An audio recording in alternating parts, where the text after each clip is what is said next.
Hello guys, আমি Deep and welcome back to my channel Deep exclusive. So এখন আমি এই ভিডিওতে মেনলি কথা বলবো দুটো বিষয়কে নিয়ে। বিএমসিএম এর কিন্তু নতুন একটা পোস্টার এসছে, ওটাকে নিয়ে কথা হবে এবং তার সঙ্গে সঙ্গে আমি প্রধান এবং কাবুলিওয়ালাকে নিয়ে কিন্তু এই ভিডিওর মধ্যে কথা বলবো এবং আজকের অ্যাডভান্স বুকিং কেমন চলছে, কেমন কি ব্যবসা করতে পারে প্রধান এবং কাবুলিওয়ালা, ওটাকে নিয়েও কিন্তু কথা হবে এই ভিডিওর মধ্যে। সো প্রথমে যদি আসি বিএমসিএম কে নিয়ে, মানে বড়ে মিয়া ছোট মিয়া, তার থেকে কিন্তু আজকের একটা নতুন পোস্টার সহ কিন্তু একটা গান মানে ব্যাকগ্রাউন্ডে অ্যাটাচ করে কিন্তু রিলিজ করা হয়েছে এবং অক্ষয় কুমার কিন্তু সেটাকে শেয়ার করেছেন। তো এই পার্টিকুলার পোস্টারটার মধ্যে অক্ষয় কুমার এবং টাইগার শ্রফকে ব্যাপক লাগছে। মানে এই প্রজেক্টটা যে একটা বিরাট কিছু হতে চলেছে এবং এই প্রজেক্টের প্রমোশনস অন্যান্য প্রজেক্টের থেকে কিন্তু, মানে এই যে প্রোডাকশন হাউস তার থেকে যে সমস্ত ছবি এসে তার যে মানে প্রমোশন ছিল তার থেকে কিন্তু অনেকটা বেটার হচ্ছে। এটা আমার দেখে বেশ ভাল লাগলো। সো বিষয়টা হচ্ছে এইটা, এই প্রজেক্টটা কিন্তু ঈদে মানে ঈদ 2024 কিন্তু আসছে। এবার দেখা যাক এটা দিয়ে অক্ষয় কুমারের কামব্যাক হয় কিনা, বাট আমি শিওর শট, যেহেতু পরিচালক ভালো এবং অক্ষয় কুমার এবং টাইগার শ্রফ একসঙ্গে আসছে, কিছু একটা ধামাকা তো করবেই করবে। এবং যেটুকু আমি খবর পাচ্ছি সেটা হচ্ছে একটা বিরাট স্কেলে অ্যাকশন সিকোয়েন্সেস থাকছে এবং বিরাট স্কেলে গান থাকছে এবং পুরো পিওর মাস কমার্শিয়াল এন্টারটেনমেন্টে ভরা কিন্তু সিনেমা হচ্ছে বিএমসিএম। এবারে দেখা যাক কেমন হয়।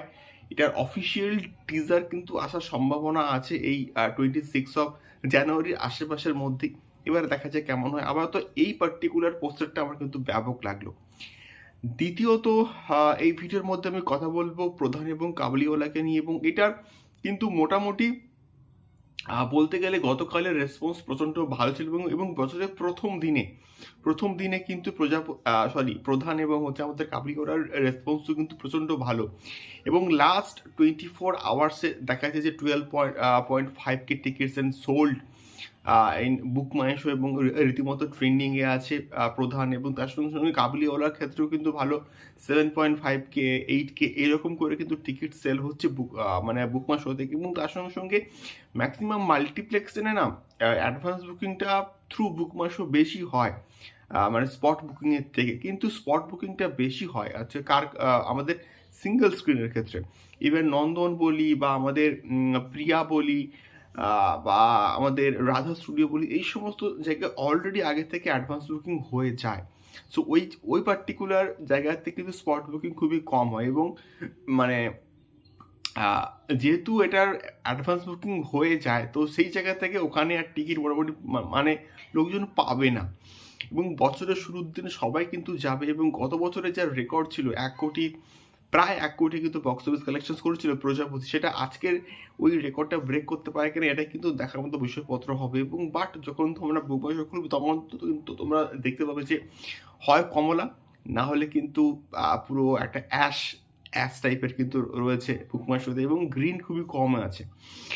সো আস্তে আস্তে যখন একটু দুপুরের দিক হবে তখন কিন্তু যেমন স্পট বুকিংও বাড়বে এবং তেমনি করে কিন্তু অ্যাডভান্স বুকিংও কিন্তু বাড়বে।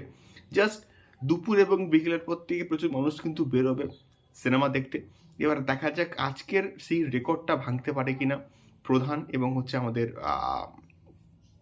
কাবুলিওয়ালা। তোমাদের কি রেসপন্স, তোমরা প্রধান এবং কাবুলিওয়ালা দেখেছো কিনা আমাকে অবশ্যই কিন্তু কমেন্ট করে শেয়ার করতে পারো। দেখা হচ্ছে পরবর্তী ভিডিওতে। টাটা।